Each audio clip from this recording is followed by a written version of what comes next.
some very, very, very sad news. So Emiliano Sala and David Ibbotson, the pilot on the plane that's been missing since about Monday evening, they have decided to stop the search, to end the search, which means they are 99% sure that both of them have sadly lost their lives. They said that they come to a difficult decision, saying that chances of survival at this stage are extremely, extremely remote. You know, this is an absolute tragedy. They released a statement at 3:15 saying that they've conducted over 24 hours of continuous searching, 80 hours of combined flying time across three planes and 5 helicopters, despite the best efforts of everyone in the UK, in the Channel Islands and in France. They just can't find anything to go off, and I just don't know what to say. It is such a sad story. It's not the first time this season we've had tragedy in the Premier League, with Vichai, the owner of Leicester City, sadly passing away in that helicopter crash, along with several others. And it's just extremely, extremely sad. I mean, the people at Nantes, they're really upset, and you know, they really took him under his wing. And they say that they can't keep looking with just nothing to go off, and hopefully we will find something at some point. They said that they will continue to look for any trace of the aircraft. There's just nothing to go off, and sometimes when you've looked for so long, it could be elsewhere. They've checked the islands, the surrounding islands, and they can't find anything to go off. It's extremely, extremely sad. So he was 28 when he went missing in the Channel Islands on his way back from France. He started his career with Crato, his early beginnings, and then he joined Bordeaux. He joined Bordeaux in 2014 and had loans with Narot, Cannes and Nantes, and that is where he joined permanently, scoring 12 goals in 34 games in 2016-17, and then another 12 goals in 17-18, and this season he scored 12 in 16 games, which is a very, very good record. This obviously attracted the attentions of Cardiff City. Cardiff City signed him on a 3.5-year deal, and they've reported to be about 15 to 18 million pounds. He did actually reject a offer from China before he joined Cardiff. He was offered a better wage over there and a much higher appearance fees and stuff, but he wanted to play in the Premier League.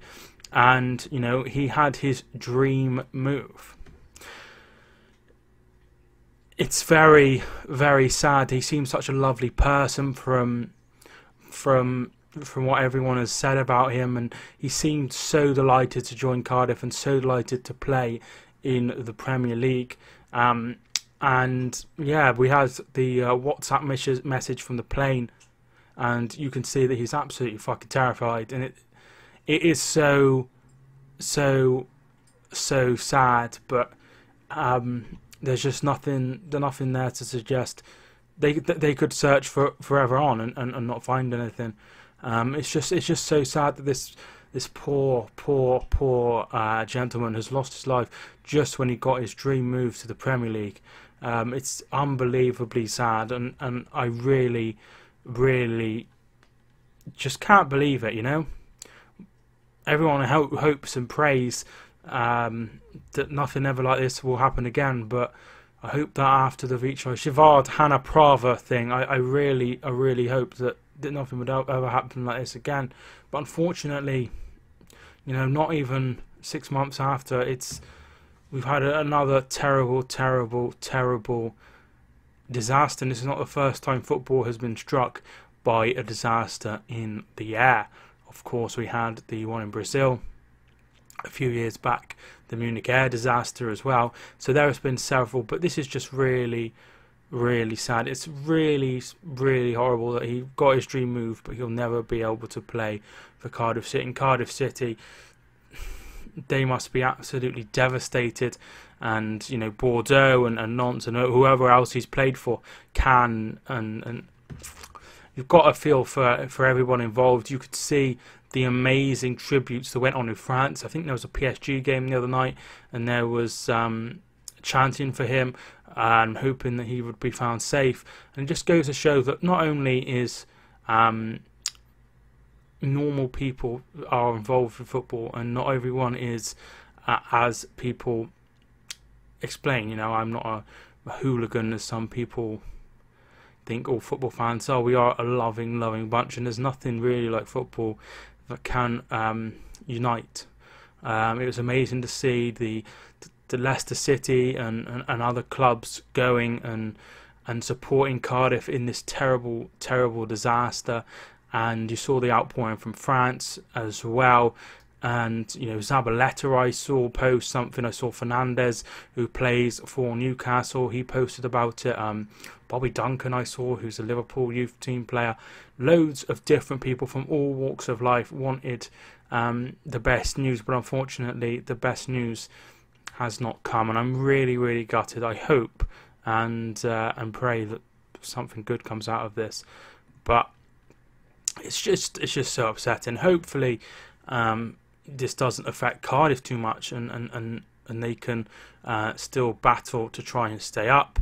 And obviously Nantes as well, they are in the relegation battle as well, and hopefully it doesn't affect them too much. It's absolutely a massive disaster, and there's just no words that you can say. It's absolutely devastating, and what a crap start for football for the year. It's absolutely terrible. But thank you so much for watching. I hope you enjoyed. I really don't know what to say, but I covered the story at the beginning of it when it happened, and I said that I would do a follow-up if there was any more news, and that is exactly what I am done. But thanks so much for watching. I hope you enjoyed. My name is Mike, and I will see you soon.